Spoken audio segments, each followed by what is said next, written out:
Welcome to Choose Views with Richard Chew. Get ready to dive into a world of insightful conversations and thought-provoking discussions. As progressives, our job is to have an all-inclusive, full-on assault with all of our players. A show that focuses on moving our political, social, economic, gender, and cultural conversation forward. And all of our players means all of our players. It's Choose Views. And now, here's your host, Richard Chew. Good Monday morning, political fighters. Welcome to the June 29th, 2026 edition of Choose Views. 773-763-9278 is our number. We'll have the lines open today because we got some cool stuff going on. You can find my show on Facebook Live, TuneIn Radio, and YouTube, and email me at richard@wcpt820.com. I will apologize. I'm behind on some emails. I know that a number of you have sent me emails last week, and I apologize. I just didn't get to them as quickly as I like to. That's going to happen in the next day or so. I promise you that. Follow me on all the socials under Choose Views. Catch all of our shows by subscribing to our WCPT podcast on Apple Podcasts, Spotify, Amazon, and iHeartRadio. There you can get Choose Views, featured interviews, Joan Esposito, live, local, and progressive, Driving It Home with Patty Vasquez, It's the Democracy Stupid with Edwin Eisendrath, Out Chicago, and our other great shows and interviews. And also, of course, in the evenings, the Politics Bar, the Matt McNeil Show, and the Gailey Show. Make your way over to heartlandsignal.com. Do it quickly because there's a couple of great interviews and posts that we have there. The candidates in Michigan are really, getting after it. The Democratic candidates for the U.S. Senate seat, and Dr. El Said in Michigan, running the Senate race, is really making some moves right now. And he's come out and made it clear he's going to take on the Democratic establishment. You'll like that piece. As you know, we've had some great interviews here with Governor J.B. Pritzker, State Senator Kelda Royce, who's running for governor in Wisconsin. So make your way over to check those out. And today's show, busy, but we got some. This is what's happening. I want to get to this as quickly as I can. Through this week, today through Thursday, we're going to be, continuing with our conversations around America at 250. And as you know, we've had Professor Kevin Schultz on the past 3 Fridays to talk to us about some historical things that have taken place and how they've affected our democracy. And as a history professor, he is obviously well steeped in that space. But what we're going to be doing today and tomorrow, Wednesday and Thursday, our question of the day will be a question that focuses on America at 250 and things that we, need to be looking at or should look at or should discuss. And I really do want to get your opinions and your thoughts on this. Obviously, you can text us. Obviously, you can go to our Facebook page and leave your comments there. But I do want to hear from you. I do want to hear, jingle us, call us, so we can talk about these America at 250 questions that we're going to put out for you guys. So today, tomorrow, and Wednesday and Thursday, our question of the day will we're going to kind of keep the lines available for you guys from the start of the show into the 6:30 hour and from 6:30 into 7, so we can keep the lines available, and you guys can call in and talk about the question of the day and how it impacts you. Because I figured this would be a good opportunity for you guys to kind of lean in and, talk about the 4th of July, talk about the Independence Day, whatever you want to call it. So we'll keep our questions in that space. So that being said, excuse me, my throat's a little bit scratchy this morning. I'll explain that to you in a little bit. Devin just said, "Are you doing okay over there?" But I'll explain it to you guys in a moment. But that being said, the question of the day for this Monday, the 29th of June, 2026, is from the 200th, meaning the 200th anniversary, the bicentennial, to the 250th birthday, which is coming up this weekend. What have been the pros and the cons in America during those 50 years? So I'll put a little bit of a spin on it. I was around for the bicentennial celebration in 1976. A lot of you were not. And in some ways, you may have been impacted the most by what's happened, pros, or what's not happened, cons, in the last 50 years. But all of us in some capacity have been, because even if you weren't around 50 years ago, you know many people that were, and you're probably here because of, who knows, they may have met Devin on, they may have met Matt at an event, a bicentennial get-together, and then suddenly you guys are here. You get my drift. So that big celebration in 1976, I was there for. It was fantastic. But I want to know from you guys, in those 50 years, from 1976 to 2026, what have been the pros and the cons in America in those 50 years? I put together a short list of things that I will get into after the 6:30 break. But I do want to hear from you guys. The lines will be open. We will take your calls. We will make sure you get on and we can answer. We can discuss. And, I guess the way to put it is everything's fair. There are no right or wrong answers. There might be, we may volley it back and forth, but there are no right or wrong answers. I'd like to know what you think the pros and cons have been for the last 50 years since our last anniversary, if you will, significance in terms of to the 200 to the 250. So let us know where you are in that space. On today's show, in the 7 o'clock and 7:30 hour, will be Pastor James Gaillard, who, as you guys may recall, he is the senior pastor of the Word Tabernacle Church down in Rocky Mount, North Carolina, and a candidate for North Carolina Senate. I was down there back in March with the head of the DNC in North Carolina and a number of candidates in the state that are running for state office as well as some federal offices. And we had a really nice sort of fireside chat we had a packed auditorium of people that were there. It was great to be a part of it. And Pastor Gaillard has been on the show before. He'll be with us in the 7 o'clock hour. And then in the 7:30 hour, we're going to do a little something unique. And we don't do it all the time, but we're going to have two guests on. One of them is Bobby Kogan. Bobby's been with us before, Senior Director of Federal Budget Policy at the Center for American Progress. He'll be joining us, as well as Congresswoman Robin Kelly, to talk about the One Big Beautiful Bill, or ugly bill, depending on how you look at it, as we approach its one-year anniversary. And I said last year, the whole push to get that bill done before the 4th of July last year, I think it was on July 3rd, was the date, if I got my facts right. It was all about trying to make it be about, we've passed this bill to push the narrative that we got it done for America on its birthday. Wasn't it on the 3rd? It was on the 4th. So the 4th Friday last year? Yeah. Yes. I thought it was on the 3rd, but okay, it doesn't matter. I think the messaging behind it was to push the narrative that we got it. Pass the House on the 3rd. Enacted on the 4th. Got it. Pass the House on the 3rd. It was enacted on the 4th. See, there we go. Devin knows his stuff. So that's why I lean on him when I'm stuck on. I know I'm close, but reel me in, Dev. I just have this big computer and this thing called Google. It's great, Richard. Don't think I'm that smart. Here's what I look at when it comes to, he was smart enough to look it up. Right, Matty B? He was smart enough to look it up. And a shout out to Matty B, guys. When you call in, he'll probably be grabbing your calls. Matt's sitting in this morning because Mike Mercado decided he was going to go fishing or skydiving or, I don't know, parasailing. Sky fishing, that's right. They drop him down, he gets to dip it in, and then they yank him back up. But as always, the WCPT team is on point and keeps us on the rails.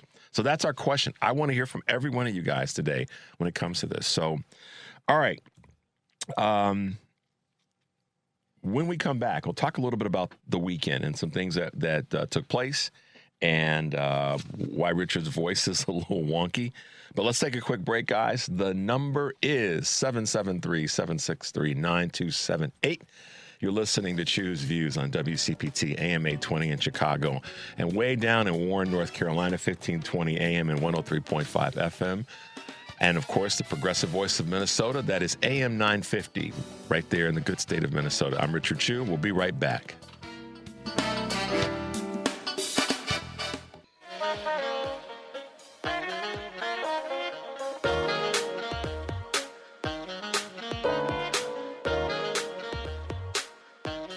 All right, guys, welcome back to the show. If you're listening, you're just tuning in, you're listening to Choose Views here on WCPT in Chicago. Got a couple of quick Choose Views news items for you on this June 29th, 2026. Wow, it's June 29th. Wow. JP Morgan appoints co-presidents and it tees up the succession race. There is a fresh two-person race in the top spot at JP Morgan Chase. Bloomberg reports America's largest bank has appointed Doug Pinto and Troy Rohrbach as co-presidents following the departure of Marianne Lake, the veteran executive who helmed the company's consumer and community banking division, as they were seen as potential successors to CEO Jamie Dimon. More to come on that. Core inflation rate hit a near 3-year high during the month of May. Consumer spending sped up in May, even as inflation hit its 3-year peak, according to federal data that came out late last week. The Personal Consumption Expenditures Index, the Federal Reserve's primary gauge of inflation, notched a core annual rate of 3.4%, the highest since October of 2023. Apple hikes its prices, and a quote saying, "We know this is not a welcome news." They raise their prices on their MacBook and iPod models, citing larger increases in memory and storage costs that drive up the cost of their product, also driven by the AI boom. Quote, "We know this is not welcome news, and we're working tirelessly to find solutions," the tech giant said in a statement. Outgoing CEO Tim Cook said Apple could no longer shield consumers from rising prices that have been as a result of what? Tariffs. Meta does a 180 on reassigning thousands to AI training. I found this interesting. Facebook owner Meta is reversing last month's decision to redeploy thousands of engineers to AI training models. In an internal memo seen by Business Insider, Meta says it will, quote, "defer to each individual's choice about whether to assist on the AI effort." The so-called draft had sparked serious backlash among Meta employees, just as morale across the company had generally fallen due to this decision. If you guys remember, to paraphrase, Meta was asking people to train folks on how to take over their job when it comes to AI. People who are better versed in AI were being almost forced to train others out of their jobs. So that was happening. All right, guys, that's a couple of quick Choose Views news items for this Monday, June 29th, 2026. So let me give you a little bit of an update of the weekend. So a lot happened.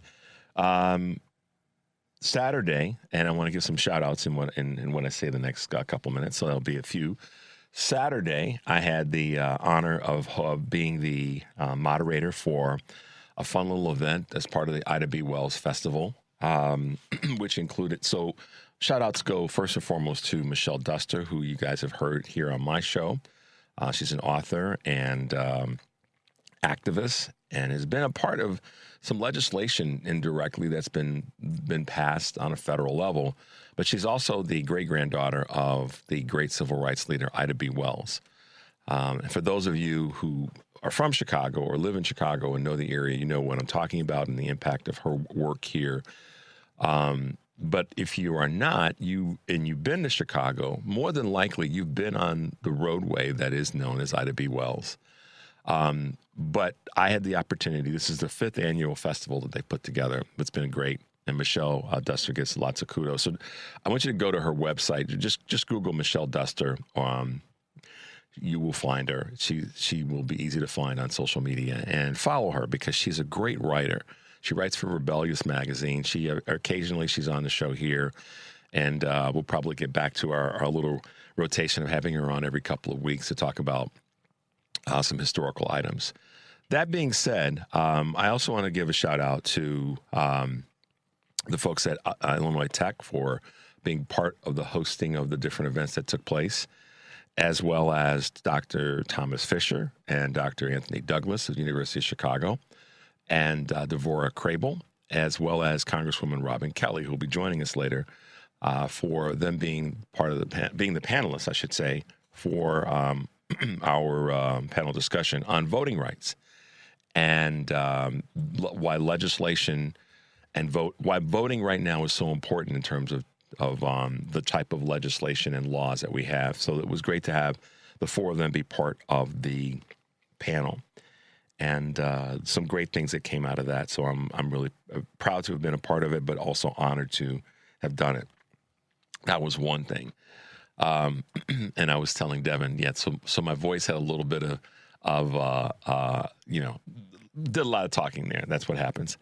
But then, yesterday, WCPT showed up and showed out, as did Chicago. Chicago has one of the best pride parades in the country, and we showed up and showed out. So I want to give a big shout out to our city, to our county, our state officials who were there. Mayor was there, Mayor Johnson was there, Governor was there, Lieutenant Governor was there. The list goes on. Many officials, many folks are running for office. I saw Susana Mendoza was there. Other people were part of the event. But what really made it are you guys, the folks of Chicago, the people that were there, that were in the crowds cheering and yelling and big smiles and wonderful costumes, wonderful ways of dressing and representing. And that was just really cool to see. It was really great to see so many people embrace what we do. And that's, I was asked a question, I was interviewed by our station while on the float. And when I was asked a question about what does it mean to me, it means to me that we all matter. You know, we talk about facts matter here, WCPT, but for me, it's we all matter. And some of the hypocrisy that seems to be running through the veins of people on the right that oppose anybody that doesn't look like they're Christian white male or Christian white female.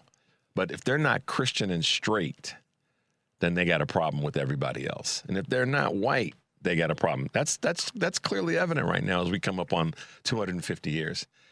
And Pride showed that, you know, and I saw some really great signs that were a version of what I'm about to say, which was, you know, essentially we're all God's children created by the same God. If you believe in that, then, you know, this is my message for years, Devin, about people who have this disdain for folks that are part of the LGBTQ community. And this goes back for me to when I was a young adult. I'm not going to say it was when I was in high school, maybe high school, college-ish in that window. It probably was in high school. I used to think if you got a problem with this is the word we use then, you got a problem with the gay community or the homosexual community, because that's really what we're using in the 70s. And you call yourself a whatever Christian, because I'm talking about Christians, not Muslims, not Buddhists, not anybody of the Jewish faith. I'm just talking about Christianity for the moment. Then you really got some issues that you got to deal with, because if you believe that God makes no mistakes, this has always been my thing. It's kind of my starting and finishing point, and it's always where I go with people who want to go down this path. And if you believe that God makes no mistakes, and you are a believer in God, and you're a faithful person in terms of in the name of Jesus, then you're wrong, because then you are saying that your thought process is stronger than that of the faith or the head of the faith that you say you're a part of. I know that's kind of, people might think that is me getting in the weeds, but just think about that.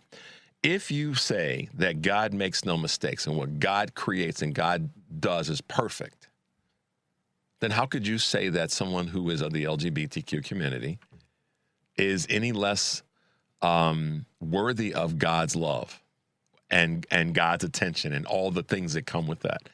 So that's what kind of my answer was, that for me, when I attend any Pride event, it's because if we believe that, then we have to truly live that and give people who are part of the LGBT community the same rights as anybody else. So they pay taxes. We all pay taxes. And I hate to even use the they, because it sounds like, you know, once again, we're getting into these silos. We all pay taxes. We all do stupid stuff. We all do brilliant stuff. And the list goes on and on. It's a we rather than they. And so it was cool to hang out yesterday. It was cool to be there. It was cool to let people know that I see them. And, you know, it was also cool to hang out with all the WCPT people. The list is long. to put together an event like that. First of all, thanks to all our sponsors. I'll get that out of the way. I don't have them by name. But thanks to all of our sponsors. But also thanks to the team. I'm looking at one person, Devin, Maddie B, Henry, Logan, just everybody. Thank you for putting together. It is hard as hell to put together a show, let alone do a remote broadcast at an event where you got 50 people in and on a float, walking down the street, passing out items, having coordinated all that. So hats off to all of our team at WCPT that worked a full day. I mean, some worked 10, 12, 13 hours yesterday to make sure that we're represented the right way at the event. And I can't say enough. You guys, those of you who listen to our shows, you have no idea the hard work that was put in by so many people. And I don't want to miss anybody. Patty Vasquez, I got to give you a big shout out because Patty was running around on roller skates yesterday, making things happen. So shout out to all the WCPT team. We're going to take a break. When we come back, I see your calls lining up. We're going to grab the calls. The number is 773-763-9278. You're listening to Choose Views on WCPT AM 820 in Chicago, 1520 AM, 103.5 FM from Warren County, North Carolina. And now AM 950, the progressive voice of Minnesota. I'm Richard Chu. When we come back, we'll be grabbing your calls. We'll be right back.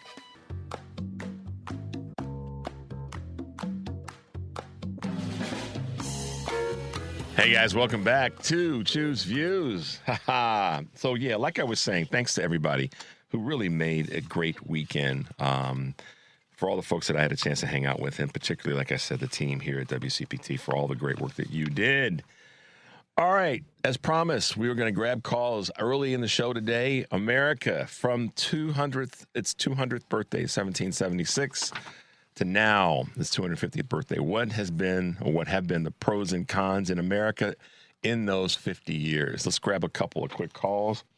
Let's go to Steve in Des Plaines. Steve, good morning and welcome to Choose Views. How you been? Good, my man. Good, very good. Yeah, it was a great weekend. Great weekend. Yes, it was. Indeed. Yes, it was. Yes, I was a 22-year-old Marine stationed at Parris Island in the Bicentennial. Okay. And I happened to be, my platoon, we were MP, military police platoon, and we happened to have the duty liberty that weekend. So me and two other Marines went to one of the Marines was from Orlando. He was from the Orlando area. His father was a state trooper. We went on liberty. We spent the Bicentennial at Disney World. Okay. Right. And I sat in the room watching the big ship thing from New York. And since that time, the Reagan Revolution started right after I got home. I got discharged that September. And 2 years later here in Maine West, a gentleman named Ronald Reagan did a rally at Maine West High School. And I thought, boy, this is great. This guy's great. Well, much to my chagrin, the Reagan Revolution started in 1978, 1980, and the rest is crappy history. The Reagan Revolution.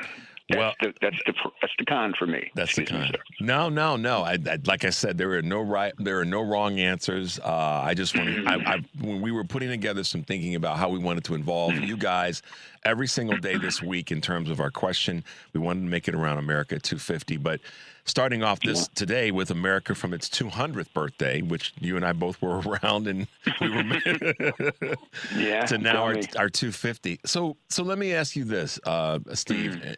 What do you think? How do I want to put this? In the 50 years, and you were an adult then. You were of age, if you will. What is it on the other side that we have? I mean, we know the destructive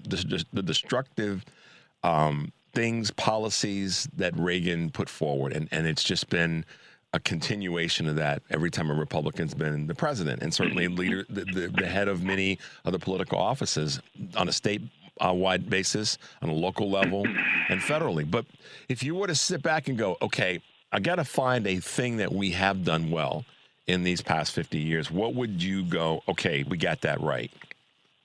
You know what? This particular weekend, I think would bring that home. The evolution of rights for the gay community. Yep. Think about that over the last 50 years. When I in 1976 when I got discharged from the Marine Corps compared to today, I knew. I mean, come on. Yeah. I knew gay Marines who were scared for their lives, for their career, because they wanted to serve. I knew of some. Yep. You know, I knew of some, and think about the evolution that they've taken in their rights, civil rights. I guess civil rights applies to gay people, Yep. you know, that the community. And think about that, how we've come. So I think America deserves some kudos in that regard because, you know, the system has worked in that sense for them. Yep. You know, so yeah, I'll go with that. I'll go with that. I would too. I mean, when I was putting together my list, that's definitely on my list because, in particular, and you having served in the military, I mean, I could speak to what my sister and brother-in-law who were in the service during the same time you were. They're both a couple years older than you. But the point I'm making is, yeah, I remember the whispers. I remember my brother-in-law and sister, you know, dealing with how other people who may not have been, and they were young, by comparison, but how many people weren't really involved in talking about what was happening with folks who were serving in the military, particularly. And so in the greater community, I mean, and we were coming off of all that was happening in so many parts of the country with folks after Vietnam War and how that also elevated the conversation around the civil rights of our LGBTQ community. And we didn't, you and I know this, we didn't refer to the community that we referred to as the gay or the homosexual community. Yes. Mm-hmm. So even that there has that in that space, that's evolved, I guess you could say. Well, real quick, and I'll let someone else in here real quick. The slurs. I mean, it's when I think even my own family. Before we all became, even myself, the evolution. I never quite. I don't think I ever was a real nasty about it. But I was 22 years old, and I wondered, and I'm like, what's that about? And 50 years later, a lifetime, and I'll give myself a bit of kudos to see where I've come from with all that, So kind of. I mean, that's the part. I like to. You guys already know this, so I'm saying something. I like to look back and go, how did we get here? Okay, so go back to our 200th and go, what have we learned and what have we done well in the last 50 years? In that space, when it comes to LGBTQ rights, I think that's been a win. We're not done, obviously, but we can say we moved that forward, given where we were in 1976. No doubt. Very good, sir. Thank you. My man, Steve, thank you so much. We're going to have other questions throughout every day this week, so we'd love to hear you chime in. So don't be a stranger, my man. Thank you so much. All right, Steve. Have a great day. Bye-bye. Okie dokie. Let's see who else we got. Let's go to our good friend Kurt Herner in the big, beautiful state of Ohio. Good morning, Kurt. City. And in the Rubber City. That's right. Wait, help me out. Is it Uniroyal or which tire company is in Akron?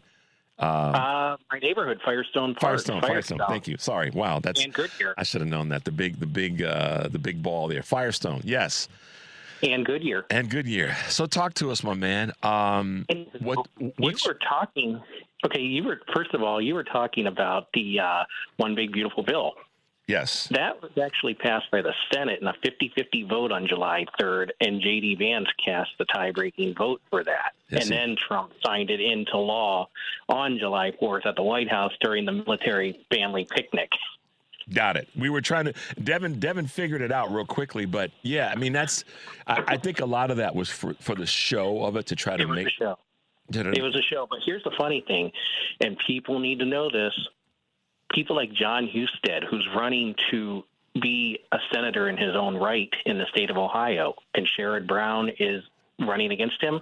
John Husted voted yes for this bill, which his immediate predecessor, J.D. Vance, broke the tie for. And now they're going around calling it the Working Families Tax Cut Bill to make it sound pretty, just kind of like how we had the Affordable Care Act. They tried to dirty it up by calling it the Obamacare. Yeah, I know. Their bill is already dirty. They tried to dirty up a bill that saved millions of people's lives, and you have been at the forefront of that in the work that you do. For a quarter century, yep. So you know the truth versus the damn lie they've been trying to tell about the bill. Exactly. But hey, something really good that happened, a couple things really good that happened. We elected a black man president twice in the last 50 years. Yep. We had 2 women as major political party candidates. We've had a female woman vice president who was also of African American and Asian descent. Yep. We've had the Affordable Care Act. We've had the Americans with Disabilities Act. We've had earned income tax credits for working in poor families, child tax credits. We've had, Biden tried to get the student loans down for people who were of the Generation X people. It wasn't just young people that were going to benefit from that. That was something for Generation X, who was actually paying those bills for the past 20 years. But as far as bad, Ronald Reagan twice, George H.W. Bush, George W. Bush twice, and Donald Trump twice. Yeah, it's funny. I'm looking at a text from one of our listeners, and they said virtually the same thing. Pros: Carter, Clinton, Obama, Biden. Cons: Reagan, Bush 1, Bush 2, and T-Rump.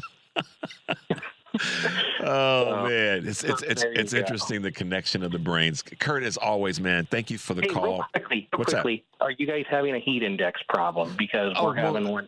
We're in the upper Midwest. What else do you think we're having right now? Well, we're actually in a heat advisory from noon tomorrow till 8:00 Thursday night. So you tell me. Ours is about the same period of time. Everybody is mindful of the fact that it's going to be in the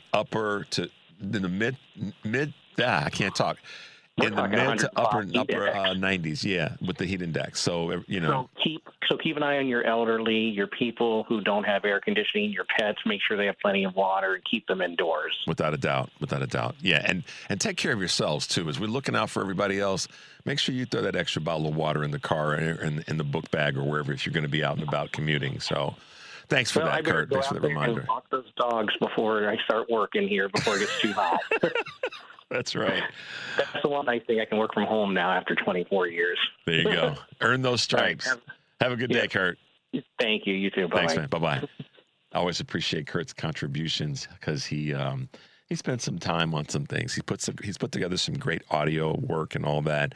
If you ever want to find out more about what Kurt's doing, what Kurt Hunter has done in terms of some of the great capsulizing of history, hit me with an email and I'll ask him if it's okay to share his email with you. And you'd be surprised. He has chronicled some stuff that blows me away when I'll sit and listen to some of the things that he's done in his private life. So I'm dedicated to keeping us historically informed. So if you ever have an interest in some of the things that he's done, going way, way back, I'm talking back to Roosevelt, first and second Roosevelt. Send me an email, ask me for, and I'll reach out to Kurt with his permission. I'll forward it on to you. So there you go. That's my job of keeping the dotted lines moving forward. Let's grab one more call before we go. You know what? No, let's not do that. Let's take a break. And then we come back, we can hit these calls before we hit the top of the hour. 773-763-9278. You're listening to Choose Views on WCPT, AM 820 in Chicago, and 1520 AM and 103.5 FM from Warren County, North Carolina, and the AM 950 folks, the progressive voice of Minnesota. I'm Richard Chu. When we come back, we'll grab some more of your calls.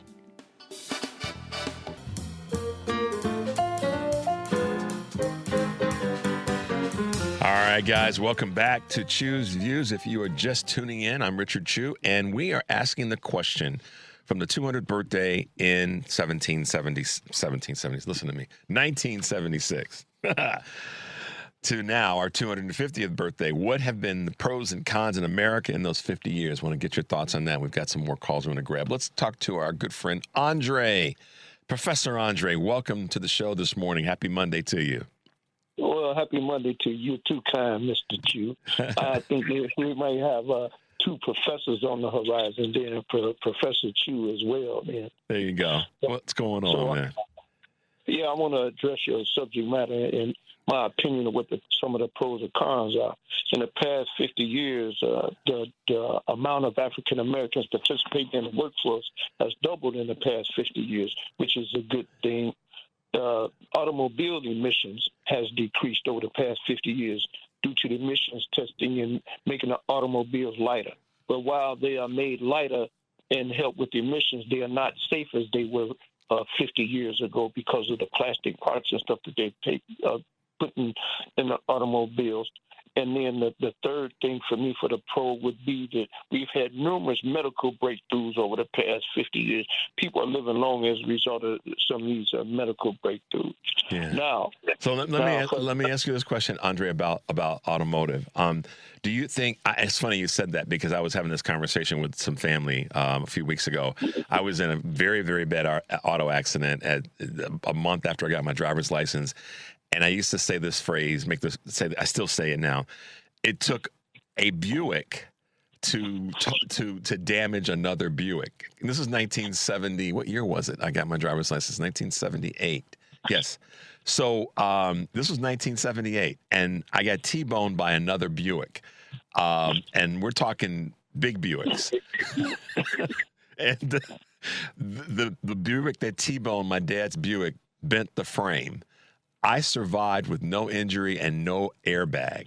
So from that perspective, I could say, yeah, I wonder if I had been T-boned by a similarly two similar General Motors vehicles, like, if a Cadillac hit a Buick, now what would happen?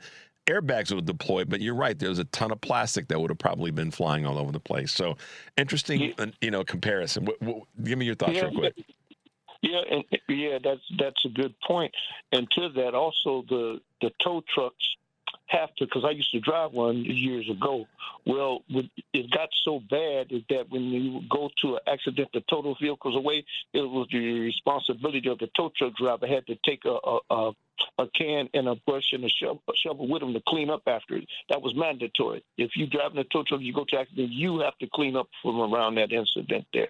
But that never happened before with those old cars. You had those chrome bumpers on it and whatnot. they were very sturdy. Yeah. But to me, it was like a give and take situation because, okay, you improve the emissions, but the cars are less safe. It's undebatable. Cars are much less safer than they were many years ago.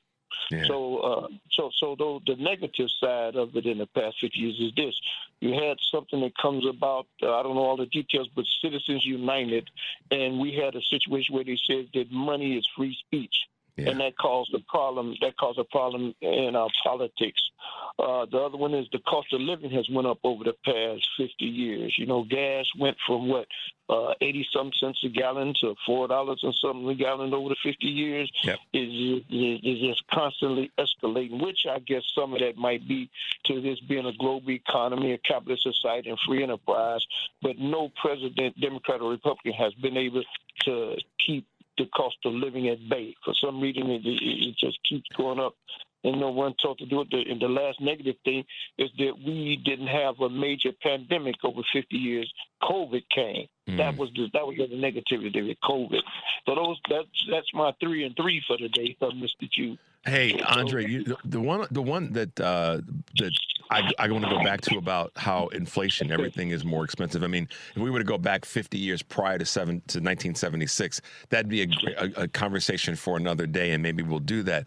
But I would say that the thing that really started pushing inflation, but also more specifically, the cost of goods across all sectors of consumption.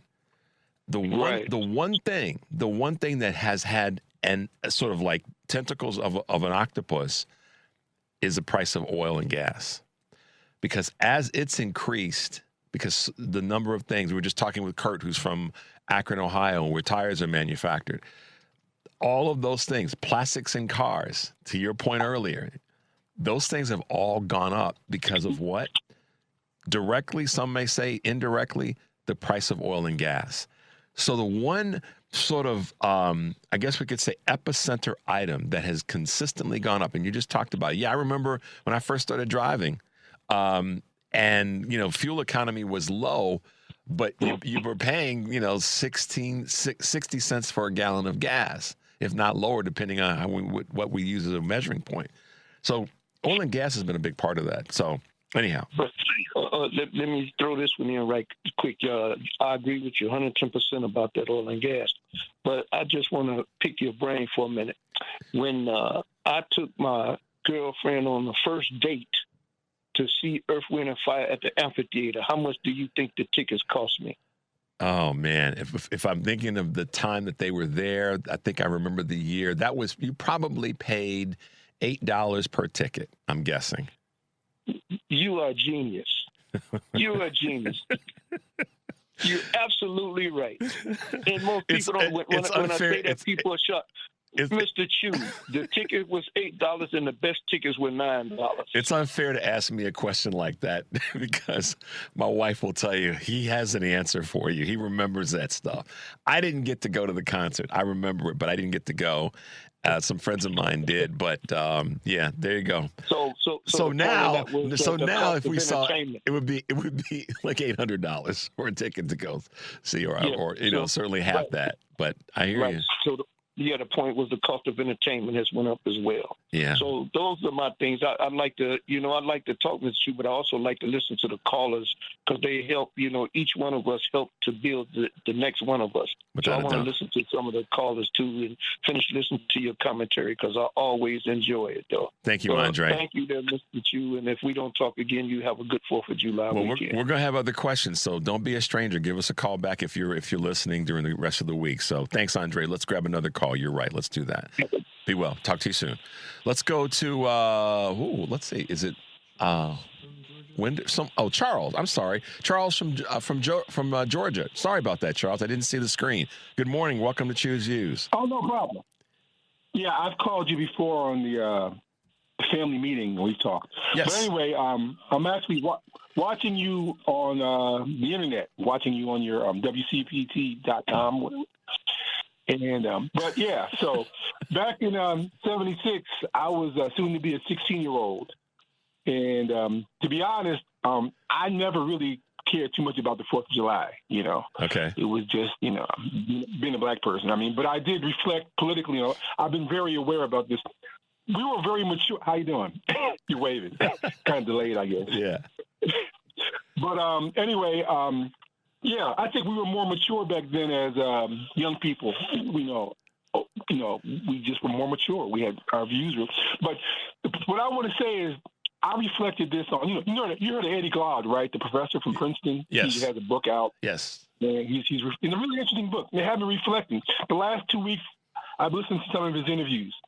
And he said that, the first one, the first centennial, 1876, which was like a mere 11 years after the Emancipation Proclamation, they literally ignored black people, the black, the African Americans, which were. Everybody talks about the LGBT, which is good. I'm all for that. But this was originally about the rights of African Americans to become citizens, which everything stems from that. Yep. The immigration, all that stems from that.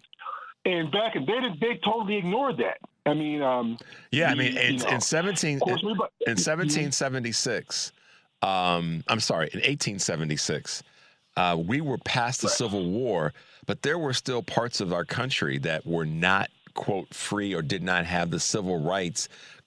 Fast forwarding to what one of the other callers said about LGBTQ rights, and I think it was Steve. Right. Yes, absolutely, and that's why so many people that are Black, African American, and many others don't really celebrate the 4th of July as a holiday of liberation, if you will, but more as an opportunity to spend some time with family and hang out because they do understand. In 1876, people like you and me were not ones that were still welcome or not even welcome even after we were done with the quote-unquote Civil War because now we're about to step into Jim Crow. And the civil rights movement is what gave the platform for people who are of the LGBTQ community to have the rights that they do have. Everybody that's plugged in knows that. So, yeah, I hear you. I hear you, Charles. I hear you. Well, what I'm going to say is that 1876 was like literally right in the midst of the end of the Reconstruction. It was like Reconstruction had ended and all this stuff started. So they had literally written this out. Now, fast forward to the 150th anniversary, which my late parents were alive then. I'm the youngest. I'm 60. I'll be 66. I'm the youngest. My parents were they were young people then. And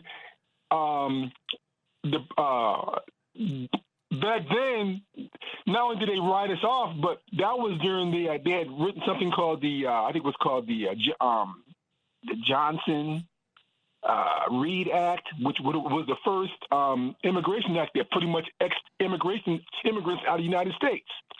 And Calvin Coolidge was the president. Yeah. So that was the height of the Klan. The 1920s was the height of the Klan. Yeah. So in 1926, that was an entire different. He makes some points, and I researched this. Okay, fast forward to 1976, I was growing up in Cincinnati, and as a soon to be a 16-year-old, and that was all about the immigrants that had arrived in the United States between 1876 and 1976. And I don't know, I think you're around my age, and we went through a big turmoil in this. We were among the first generation to be bused. Yep. I grew up in the North, but I know in Chicago and Boston, I'm originally from Connecticut, but there was incredible vitriol against busing. Yes, by who? Led by immigrants. In Massachusetts and Boston, it was Irish. In Chicago, it was led by people like the Polish, Eastern Europeans. Yep. So 1976 was all about how they pretty much had the birthright of being an American citizen at the expense of Black Americans. Now, 2026, what's going on now? Trump is trying to erase Black history altogether. Yeah, I know. I hear you, Charles. We got to take a break, my man. I hate to do that to you, but that's what happens with calls sometimes. Charles, thanks for your call today. We appreciate you. Give us a call back tomorrow because we're going to have other questions. So don't be shy. 773-763-9278. You are listening to Choose Views on WCPT AM 820 in Chicago and WARR 1520 AM and 103.5 FM from Warren County, North Carolina, and now AM 950, the progressive voice of Minnesota. I'm Richard Chu. And we come back, we will be talking with Pastor James Gaillard, who is a senior pastor of Word Tabernacle Church in Rocky Mount, North Carolina, and also a candidate for candidate for North Carolina State Senate. We'll be right back.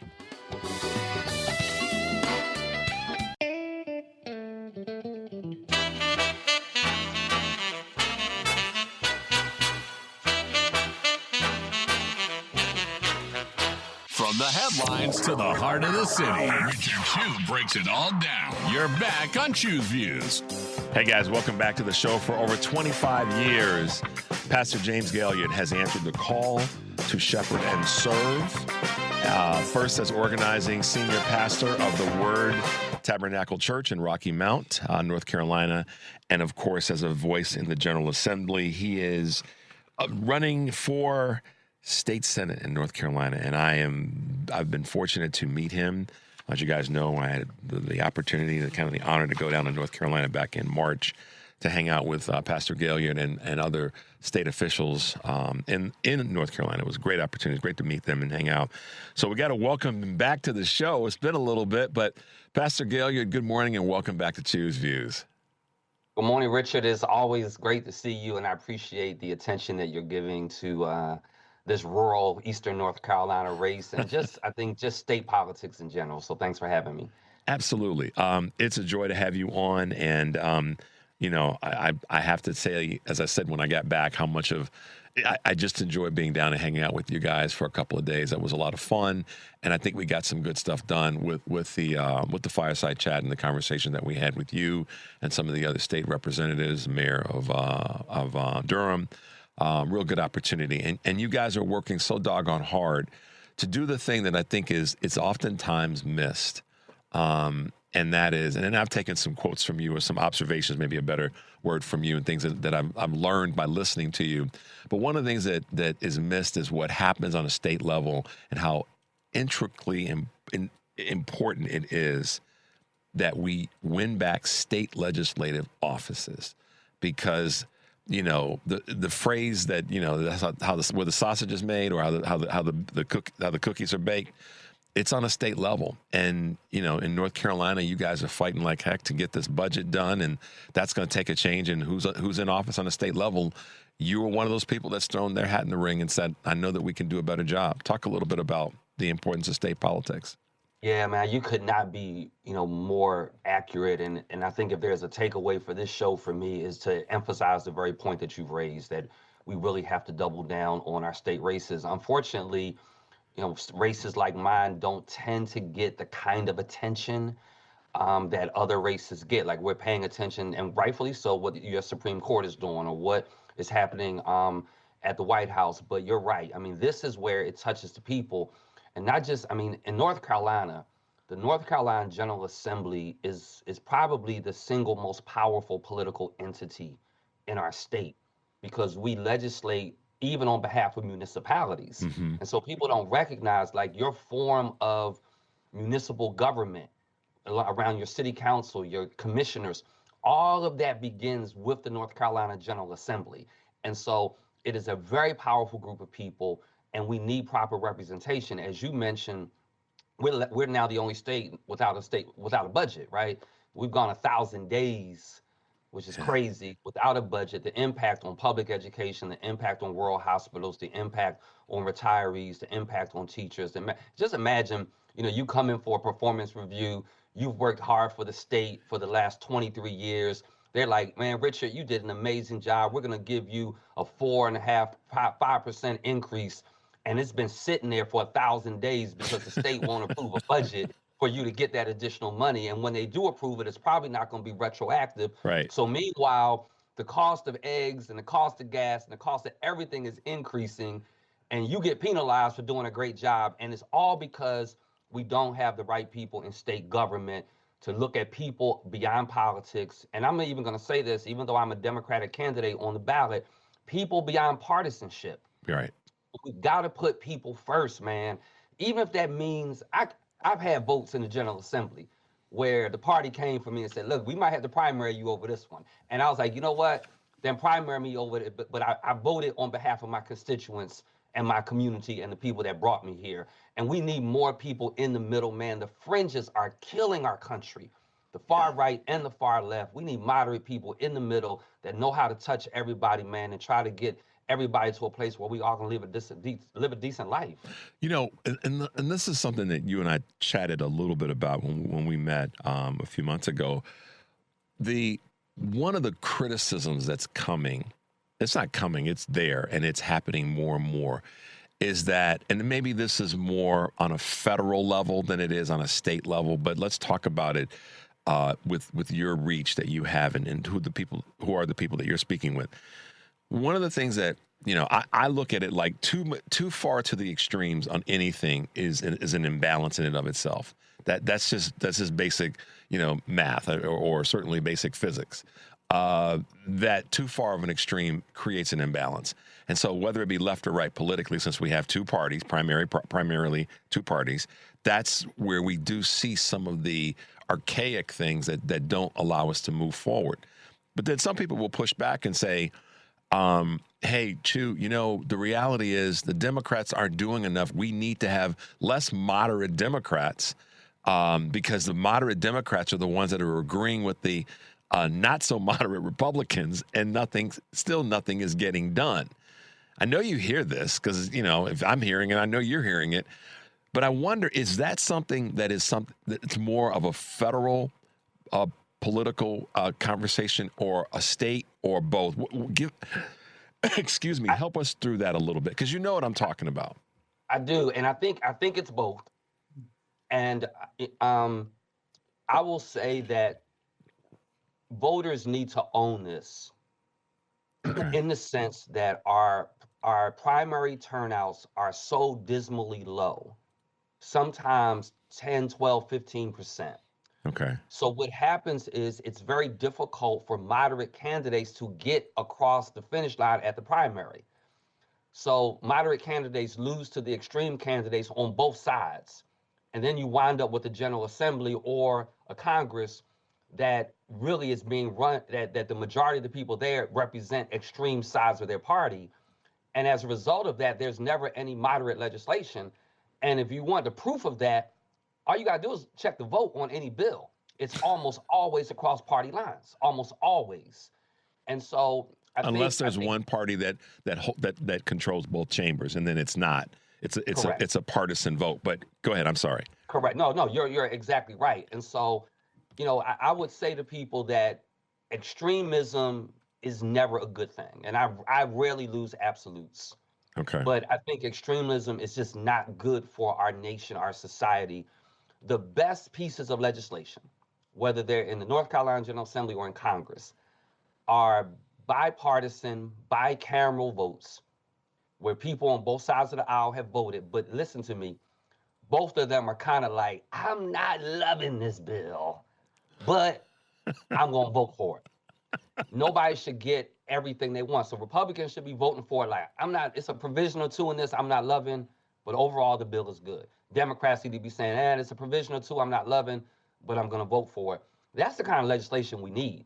And we're only going to get that if we can swing back to a moderate position. And that's certainly the candidate that I am. I think we can absolutely get there, but it's going to take voters really engaging at a high level in the primary process, and of course, engaging at a high level when November's come. Yeah, I hear you loud and clear. And I would say that there, on certain issues, many of us are going to be we're going to stand our ground, and it might be further to if we're talking about us being Democrats, to the left than many people might be, because it has to happen in a certain way. It's what the people are asking for. They want us to be maybe more away from the center, because that's what's going to pull the people that are further away to the middle. If that makes, it's just kind of, we could use the tug of war analogy. We have to pull from a deeper place to get things to the middle, to then get the consensus to get the vote. But sometimes we forget that then once you get there, to keep that balance, you've got to be in the middle, because otherwise extremes will tip it over. It's inevitable. And sometimes I think we all are voters. We sometimes lose sight of that. I asked a question at the beginning of the show, and it's part of what I'm doing this week with 200 to 250. And that was from the 200th, 1776. I'm sorry, I keep doing that. 1976 birthday to now, which is 50 years later, the 250th. What have been some pros and cons in America during those 50 years? You and I are guys that have been around enough to know about a little bit about that. Hold on to that thought, because when we come back, I want to talk about that as it relates to what you've experienced, what you've seen socially, as a pastor, and then politically, and then we'll get into that in terms of your race going forward. Let's take a quick break, guys. 773-763-9278 is the number. You're listening to Choose Views on WCPT AM 820 in Chicago. And of course, y'all down in North Carolina need to be paying attention today. 1520 AM and 103.5 FM from Warren County, North Carolina, and AM 950, the progressive voice of Minnesota. I'm Richard Chu, speaking with Pastor James Gaillard, Pastor James Gaillard from Rocky Mount, North Carolina. We'll be right back.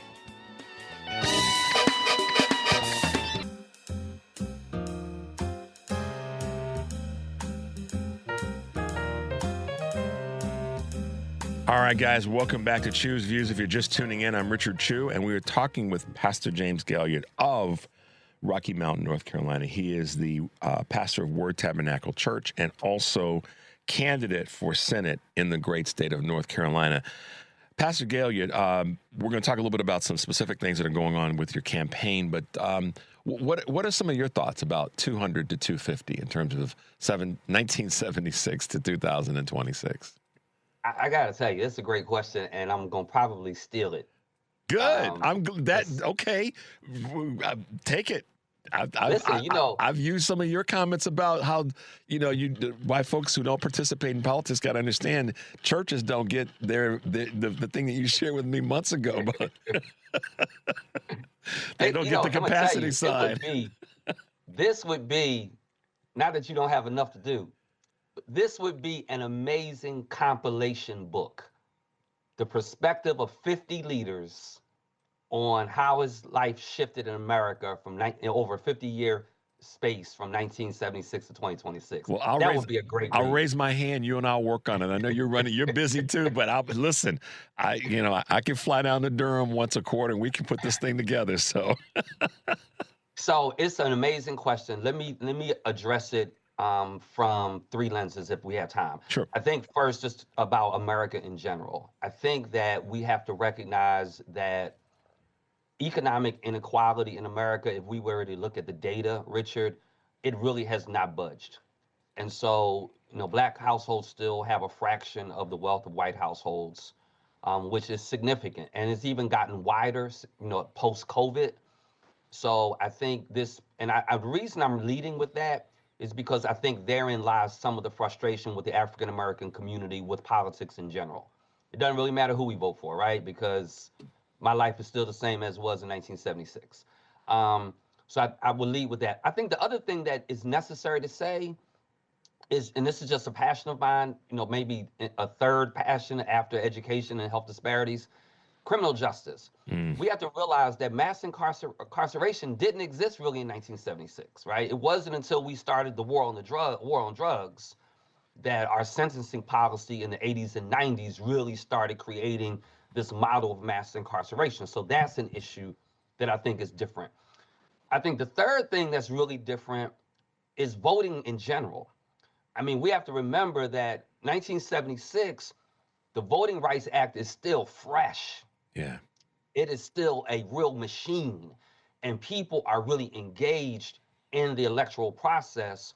2026 and pre-clearance has been gutted. The Voting Rights Act, for all practical purposes, has been gutted. So I think from America in general, kind of the 30,000-foot lens, that would be my first response. From a religion perspective, I would say that, and I only really know the Black church well. I would say the Black church has lost tremendous emphasis, tremendous energy. I'm from Philadelphia, as you know. Right. I watched Zion. I live, 3 blocks from Zion Baptist Church, and I watched them form OIC. I watched them form the first outdoor mall.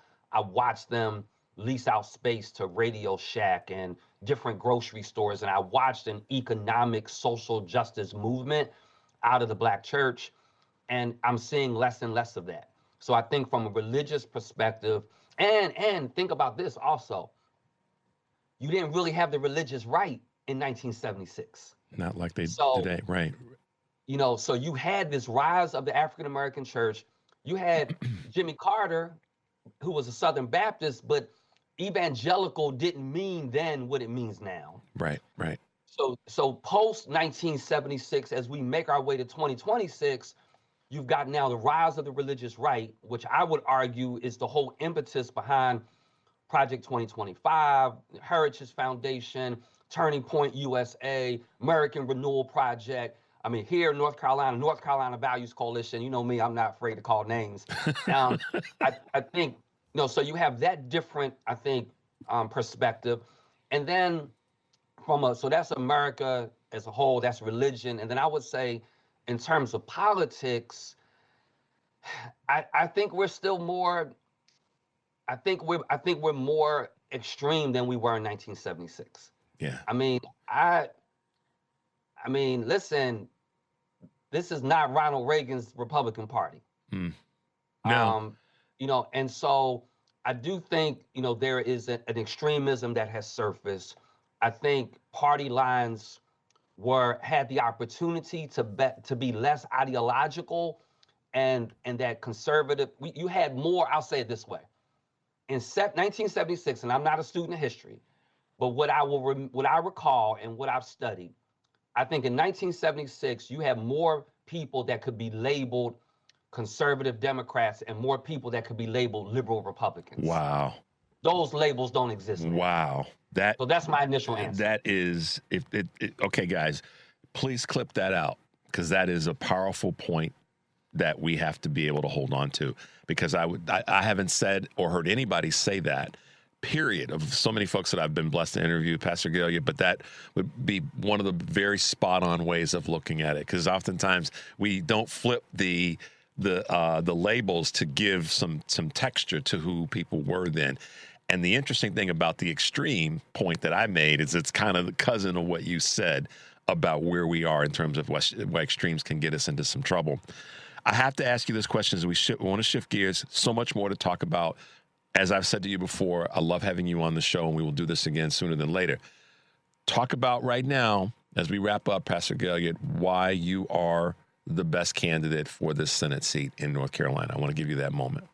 Thank you, and I appreciate that. Listen, just last week, Richard, the North Carolina General Assembly passed some sweeping anti-DEI, eliminating DEI in public education, eliminating DEI in higher education, eliminating DEI and prohibition of DEI in state agencies. We still don't have a state budget.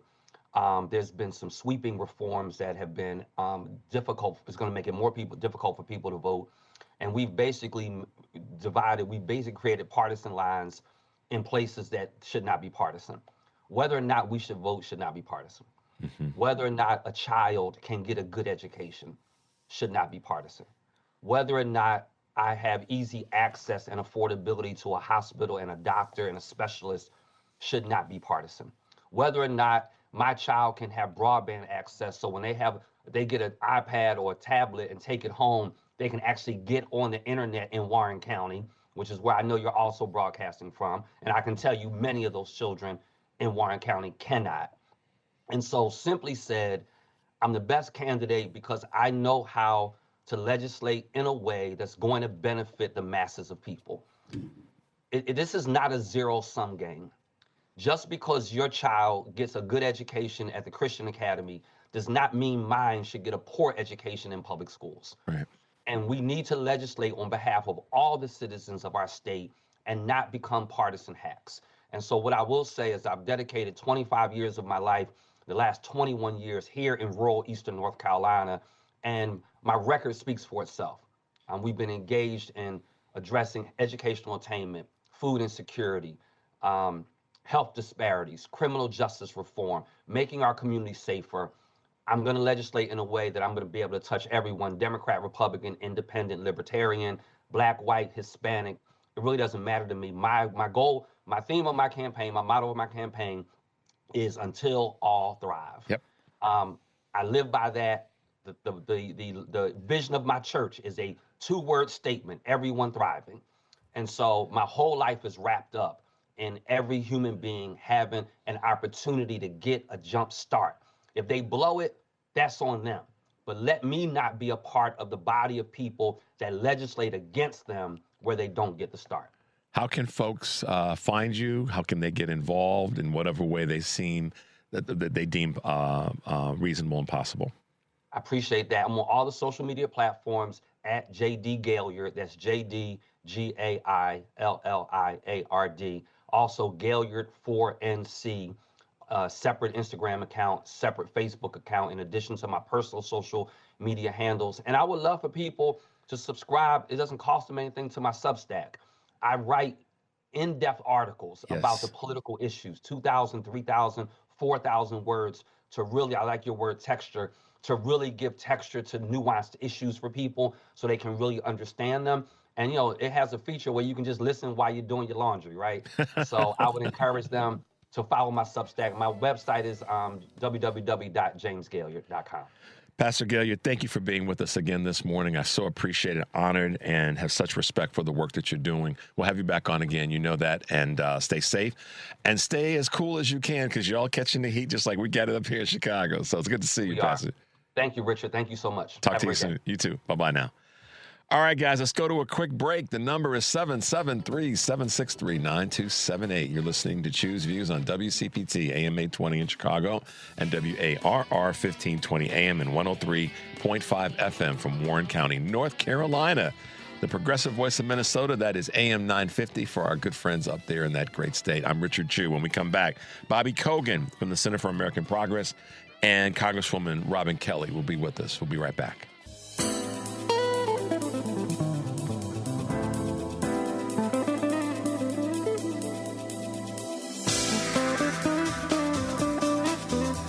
All right, guys, welcome back to Choose Views. If you are just tuning in, I'm Richard Chu, and thanks to Pastor James Gaillard for spending some time with us, running for state senate in North Carolina. And he is a great voice, guys. You have to follow him. He just what he does and how he speaks and what he believes in is so powerful. And I hope you guys can continue to support the work that he's doing. Two other great voices that we've had the honor of having on the show in the past are joining us this morning. One of them is a senior director for the federal budget policy at the Centers for American Progress. And the other is our own Illinois State Congresswoman Robin Kelly, who has been busy as you know what this last week. She's been in town. She was a part of the Ida B. Wells panel discussion that we had on voting on Saturday. And then she was brave enough to bear the heat yesterday of the Pride Parade here in Chicago. So welcome to you both this morning. Good morning, Congresswoman. Good morning, Bobby. Good morning. Good to see you yesterday. Thank you. It's good to see you as well. And Bobby, are you there with us? Are you there? Yes? Yes. Hey, Richard, thanks so much for having me back on. Absolutely. So I have to ask this question. Given that both of you guys, we're going to talk a little bit about budget. We're going to talk about some policy. But, I mean, are you guys navigating the D.C. weather? Because I know that everybody kind of in the central part of the country right now is just dealing with the heat. It is so humid. I'm actually in Virginia at a Congressional Black Caucus Foundation. We raise money so we can have interns and fellows come to D.C. without having to pay for their own rent because it's so expensive. And it is so hot and humid. Too much for me. Bobby, are you sitting under the air conditioning vent right now, or are you navigating this? Yes, it's pretty brutal. Yeah, I grew up in D.C. I was born in D.C. I grew up in D.C. And, you know, I had a lot of tough summers in my life, and they're all pretty bad, and this ranks right up there with it. Well, be safe, you guys. And thank you both for being with us. So, listen, the question that I ask a question every day, this week particular, given that we're coming up on our 250th anniversary, I asked a question from the 200th birthday, which from 1976 to now, our 250th birthday, what have been the pros and cons in America in those 50 years? So it's a question that I put out, and we've had some great responses from listeners. But we're coming up on another anniversary, and I guess it's the word we'll have to use as it relates to the bill, the one big, beautiful bill, if you want to call it, or the ugly bill, as more people have latched on to this past 12 months. But the signing of that is right upon us. So let's start with you, Congresswoman Kelly. We know that's right around the corner, but you were right out of the gate one that spoke loud, raised your hand, and said this bill is awful. And you were part of some of the testimonies with Robert Kennedy Jr. How are you looking at this 12 months out? Well, I'm still disgusted with it. It steals food from the mouths of children, cuts hard-working people's, health care. And they thought they were slick because even though we passed it, some of it has not been implemented yet. They're waiting till after November for some strange reason. And, ACA tax credits have expired.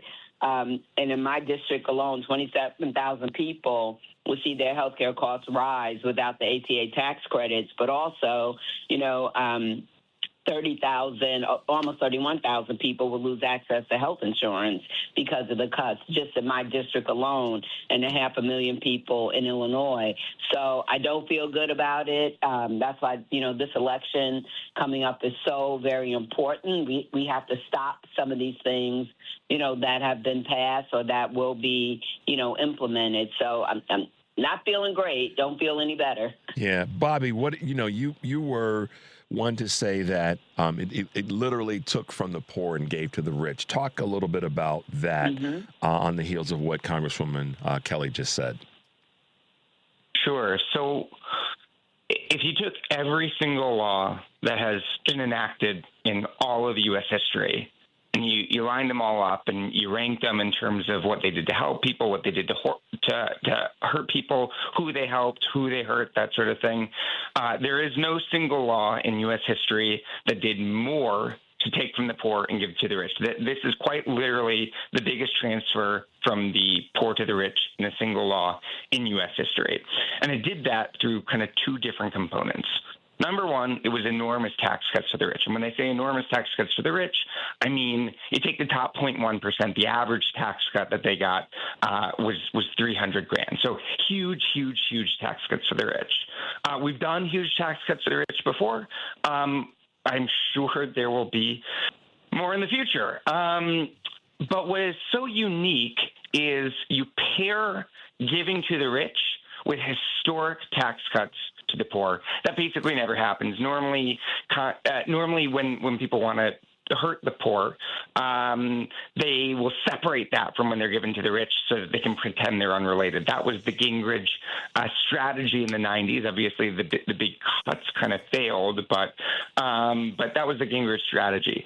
In this one, we have the largest cuts to Medicaid of all time, and we have the largest cuts to food assistance of all time.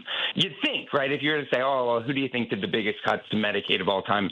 You'd guess it would be Ronald Reagan. And sure enough, he previously held that award. These came in, they're 4 times bigger, right? Similarly, you might guess that for SNAP, nope, these are the biggest cuts to food assistance of all time ever. And it turns out they're even bigger than we thought, right? The data are finally starting to come in. And already now, the Congresswoman was totally right. She said, they were sneaky. A lot of these things don't even kick in until later. So what we're seeing now, we've already seen 4 million people kind of disenrolled from food assistance.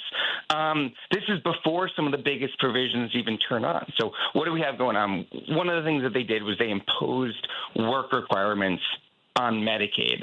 But they're not really requirements. They're requirements to report.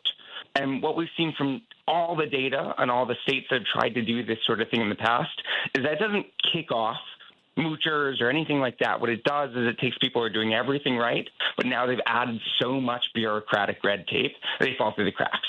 So they impose this on Medicaid, which is going to kick tons and tons of kids off. Seniors off, people who are supposed to have exceptions, nonetheless are going to fall through the red tape and get kicked off. So they do on Medicaid. That's kind of the biggest thing. They also deprive states of money to run the program. On SNAP, they already had work requirements and they made them worse. And one of the things they did is they made them apply to families with kids above the age of 14. So all of a sudden, if your parents lose their job because of an economic collapse, all of a sudden there's no money for you, a child, to have food assistance. So that's the sort of stuff that they did. And as they say, at the same time, they paired them with giant tax cuts for the rich. You both use words that are your words of description. Bobby, you said it was sneaky. Congresswoman said that they would try to be slick. But at the end of the day, the end result is the same. There's a lot of things that got slid in or covered by the oftentimes, sausage making of legislation. And Republicans have gotten really, really good at that during this last decade and a half of them being in office in Washington. Is they've gotten really good at being slick at sliding things in that are detrimental. Bobby, you talked about Medicaid and the cuts. Congresswoman Kelly, you were right at the forefront, as I said earlier, about drilling down on RFK Jr. when it came to things that he stated when you questioned him during the hearing.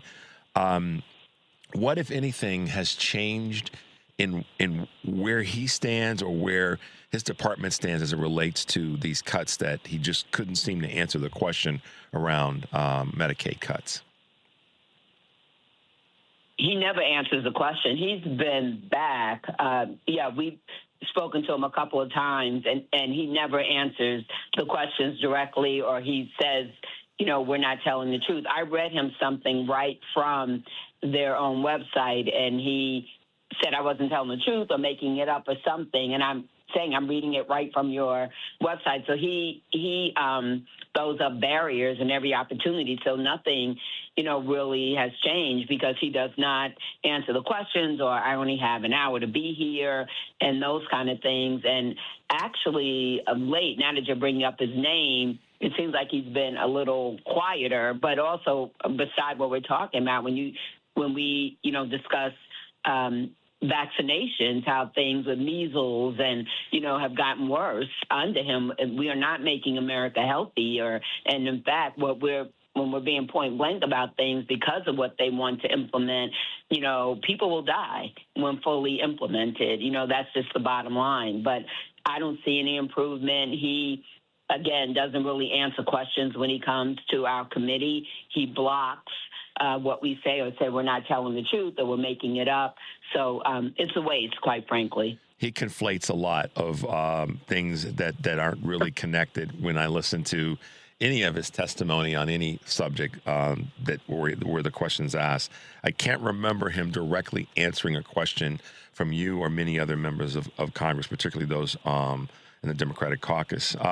Congresswoman, you actually, here's the thing that's amazing for folks that don't know this. You actually offered a couple of amendments that would strengthen, where we are with Medicaid, and Republicans voted them down. And what's crazy about this, and Bobby, you can chime in on this too, but let's let Congresswoman Kelly go first.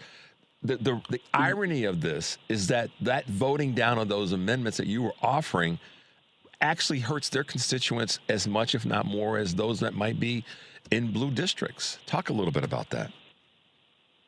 That is the bottom line. My district, as you know, is urban, suburban, and rural. And the more rural I go, the more Republican that it is. And, we've heard from constituents from those areas that are so worried, but they, I don't even know. It seems like they don't care, and they're so afraid of, the guy in the White House. But I offered an amendment that will require an annual audit of the red tape requirements, and that Republicans want to impose on Medicaid enrollees.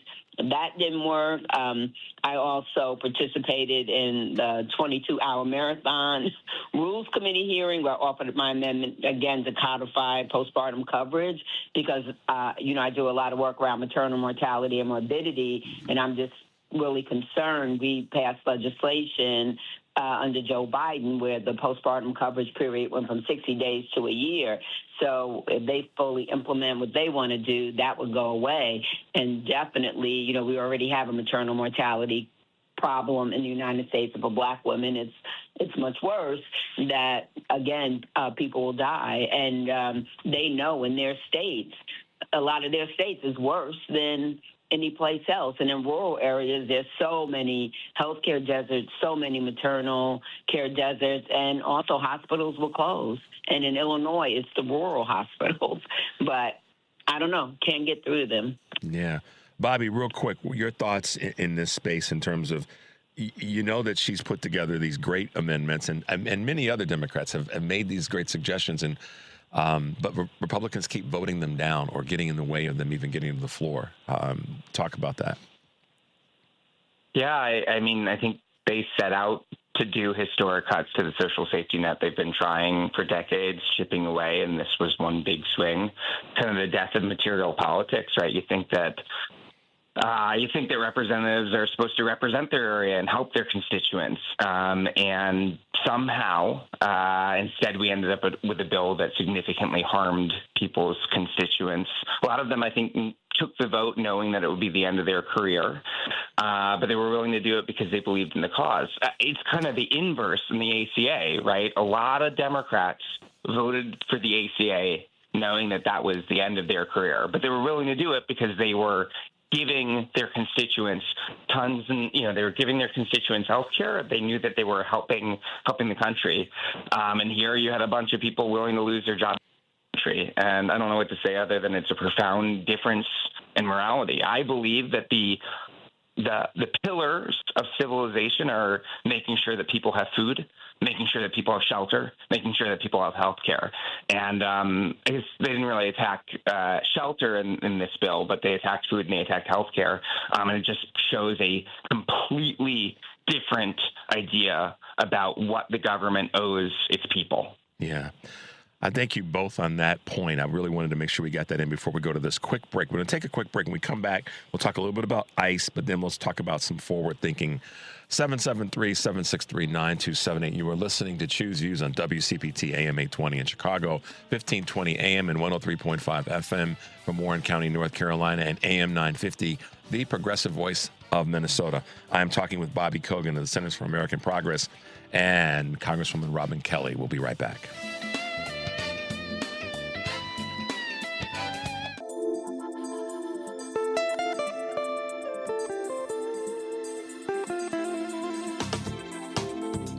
All right, guys, welcome back to Chew's Views. If you're just tuning in, I'm Richard Chew, and we are talking with Bobby Kogan from the Centers for American Progress and Congresswoman Robin Kelly from the great state of Illinois. Thank you both for being with us. As we kind of cover just the last little bit before we end this segment today, thank you both for being with us. The other part of this bill that a lot of people, I won't say have forgotten about, but because there hasn't been as much coverage on ICE and their destruction, ICE basically, this law kind of supercharged or certainly put a tremendous amount of additional unnecessary money in ICE and Customs and Border Patrol. Congresswoman Kelly, to talk a little bit about the downside that you see in ICE having this sort of open checkbook. Well, personally, I think that we need to look at the whole Department of Homeland Security. It's too big. They don't seem to be accountable, and I think we need to dismantle the whole thing and start all over. So certainly, I do not agree, did not vote for ICE getting even more money and Border Patrol. I want, we need to look at, like I said, the whole kit and caboodle training, who are members of ICE. There's a lot of us has sneaky suspicions of who was hired. Is wondering about some of the January 6th people. Did they become ICE members? But no, it's ridiculous that they have this much money and then people, don't have health care. People don't have food to eat. People don't have a roof over their head, and we're giving this much money to an organization like that is out of control, quite frankly. Yeah, Bobby, your thoughts there? Yeah, I think I completely agree with everything the Congresswoman said, and I think supercharged is the right word. So they gave money to ICE and Border Patrol in this bill, and then they came around in a second reconciliation bill and gave more money to Border Patrol and ICE. You put it all together, they basically have given ICE enough money to run at quadruple capacity relative to the pre-Trump levels, pre-Trump era, at quadruple capacity through the end of the Trump administration, even if they don't get another cent. And I want people to think for a moment what that means. When ICE and Border Patrol were on the ground in Minneapolis, they outstaffed local law enforcement roughly 3-1, and that was when they were running at maybe 1.5 capacity. Imagine that they were there able to run it like maybe 10-1 relative to local law enforcement. That's basically an occupying force at that point where it's just really hard to resist. That's what they've set up. And the other thing that I want to mention is they did this all with unaccountable dollars. Normally, when you appropriate dollars through the annual appropriations process, there are all sorts of limitations and general provisions that kind of apply to the money. And it didn't come in this set because they weren't doing it through the normal appropriations process. And so when I say limitations, let me give one example, or let me give two examples. There's normally a provision inside the bill that gives money for ICE that says you can't shackle pregnant women. But they didn't include that here. Mm-hmm. There's normally a provision inside the bill that funds ICE and Border Patrol that says you can't destroy records of sexual assault or death that happen in facilities. But they didn't do that here. And we know they were thinking about it because congressional Democrats went to them and said, hey, you should probably put in the normal general provisions. You should put in this stuff. And to the extent that there are any Byrd rule violations, any issues with Senate rules, we'll help you waive them, no problem. And they didn't put it in. And we know that the House Republicans were thinking about it and chose not to also, because if you look at the most recent DHS bill, Homeland Security bill, they had a provision to retroactively apply a different one that gives members of Congress access to the facilities without having to request or whatever. They retroactively applied to this money, but not those other provisions, which means they thought about it and decided they didn't want to have the limitations against shackling pregnant women. They didn't want to have the limitations against destroying evidence of sexual assault or death. So they gave tons and tons and tons of money to the president with basically no oversight, no limitations. And that's what we're facing the they haven't even ramped up yet. I mean, they're beginning to ramp up, but it's pretty scary stuff that I think is going to allow them to be transformed into stuff that looks nothing like what we've seen before. Yeah. Congresswoman and Bobby. Can I just throw in something? Yes, please. No, I was going to say, when you said it went retroactive as far as letting Congress into the facilities, but my colleague, LaMonica MacGyver, is being sued, and she could face 15 to 17 years in jail, and she's pregnant, by the way, because of what they're claiming she did that she didn't do. And you could see it right on the video when she went with Bonnie Watson Coleman and Menendez to one of the facilities. Yeah, so they're not letting her off the hook at all. Well, and that's I'm so I don't know, giddy about the fact that I've got an expert and a legislator working together or talking about this, and we were able to successfully do it without either of you talking over each other, because I know you both were probably sitting there and going, yeah, he's right, or yeah, she's right. I was nodding my head the whole time. Yes. So I hope that you guys can stay connected. We'll make sure that happens as best we can, because I love the fact that Bobby brings so much great knowledge to these conversations. And of course, Congresswoman Kelly, you bring so much fight to making sure that they're out there and that you're pushing back like you always do. And we have a lot to be proud of in both of you guys, in terms of one, a legislator, and one, an analyst who just, bring the truth to us and help us better understand where we are. So thank you both for taking some time to be with us this morning.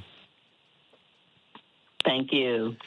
I'm going to let you guys go. Bobby, thanks for hanging out. Congresswoman Kelly, be safe. I know you got a lot planned this week. Both of you stay safe in the heat in your travels, and we'll have you both back on soon. Does that sound good? That sounds good. Great. Thanks for having me on, Richard. All right, guys. Sorry. That's all right. All right, guys. Be well. We'll talk to you both soon. Bye-bye. Take care. Bye-bye. All right. What a wonderful treat to have both of them on this morning. And I know that we've got, we can squeeze in a quick call for maybe a minute. Devin, can we do that? Donald, welcome to the show. We'll try to get you in before the end of the show. Go quickly. Okay, we'll let him go. We'll have him back on tomorrow. Donald, if you're listening, we probably missed your call, so you're going to have to give us a call back tomorrow. My question of the day, I'm going to say it again, because then we'll capture some of your responses. From the 200th birthday in 1976 to now, the 250th birthday, what have been the pros and cons in America during those years? So I want to hear from you guys. You can still send us a text to the 773-763-9278 number. Give us a call on that tomorrow. We're going to have another question for you about 200 to 250. We're going to have another question around where we are with this America at 250 anniversary. And hopefully you guys will be able to participate. We missed you, Don. You may have had us on mute, but either way, we'll get you back on tomorrow. So you can answer today's question tomorrow, and tomorrow's question as well tomorrow. So how about that? All your texts that you got, Jill, Roosevelt, 708, Nancy, all good stuff. Appreciate that in terms of your pros and cons of where we have come from in the last 50 years. Look forward to you guys being with us tomorrow. Stay tuned for the Stephanie Miller Show. And remember, take a deep breath and make your life count. We will see you tomorrow.